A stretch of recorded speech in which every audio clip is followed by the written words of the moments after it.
বাঙালি বাংলাদেশের মানুষ যে ওয়াজ শোনাতে বড় উস্তাদ, এটা আমার জানা আছে। সম্মানিত উপস্থিতি, আমাকে একটা নির্দিষ্ট বিষয়ের পরে কথা বলার জন্য অনুরোধ করা হয়েছিল এবং সেই সাথে কিছু প্রশ্নের উত্তরও দিতে বলা হয়েছে। কর্তৃপক্ষের সেই নির্দেশ পালন করে আমি প্রশ্নের উত্তর দেওয়ার জন্য যখন প্রশ্ন ঘেটে দেখলাম যে ফিল্টার করা প্রশ্ন আমার কাছে প্রায় 350 মতো এসেছে। আমরা যদি সবগুলো প্রশ্নের উত্তর দিতে যাই তাহলে আমরা মাগরিবের পরে, এশার পরে আরেকটা সেশন করে হয়তো ফজরের পরে আমরা বাসা যেতে পারবো ইনশাআল্লাহ।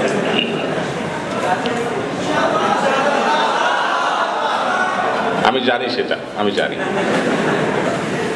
বাঙালি বাংলাদেশের মানুষ যে ওয়াজ শোনাতে বড় উস্তাদ, এটা আমার জানা আছে। সত্যি যে আমরা ফজর পর্যন্ত থাকতে পারবো সেটা আমার জানা আছে, কিন্তু নিশ্চয়ই আমাদের আরো অন্যান্য কর্মসূচি কার্যক্রম আছে, আমাদের খুবই অল্প সময়ের মধ্যে শেষ করতে হবে। সেজন্য আমি বক্তব্যের অংশটুকু বাদ রেখে, অর্থাৎ আমি নিজে যেটা বলতে চেয়েছিলাম সেটা না বলে আপনাদের কথাগুলো বলছি, অর্থাৎ আপনাদের প্রশ্নগুলোর উত্তরে আমরা চলে যাচ্ছি ইনশাআল্লাহ। প্রথম প্রশ্ন, নবী মুহাম্মদ সাল্লাল্লাহু আলাইহি সাল্লামের প্রদর্শিত সততা, দয়া ও ন্যায়পরায়ণতার নীতি কিভাবে যুব সমাজের জন্য আধুনিক সামাজিক চ্যালেঞ্জ মোকাবেলায় সহায়ক হতে পারে?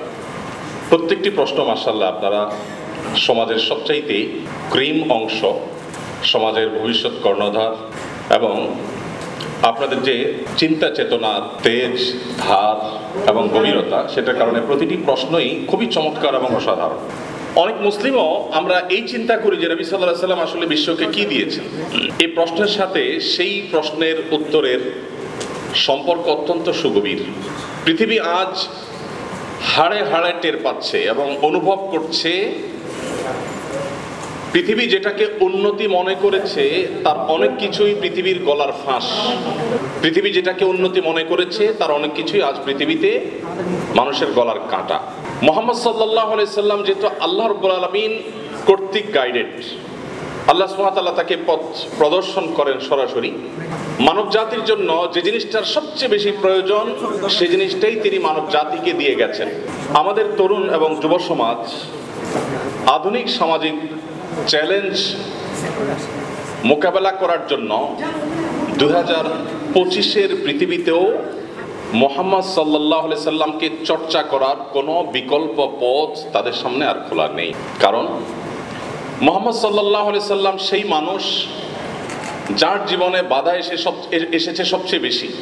এত পরীক্ষা এবং এত বাধা ডিঙিয়ে নিজের মিশনকে সাকসেস করার রেকর্ড পৃথিবীতে অন্য কারোর নেই।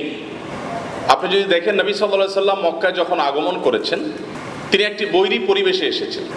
তিনি দুনিয়ার আলো দেখার আগে, অর্থাৎ মাতৃগর্ভে থাকাকালীন সময়ে বাবাকে হারিয়েছেন। মায়ের মুখ দেখতে না দেখতেই মাকে হারিয়েছেন, অর্থাৎ দুধের শিশু অবস্থায় মাকে হারিয়েছেন। এরপর তার সবচেয়ে বড় আশ্রয়ের জায়গা, একমাত্র আশ্রয়ের জায়গা বললে ভুল হবে না, দাদা আব্দুল মুত্তালিব কৈশোরেই তাকে হারিয়েছেন।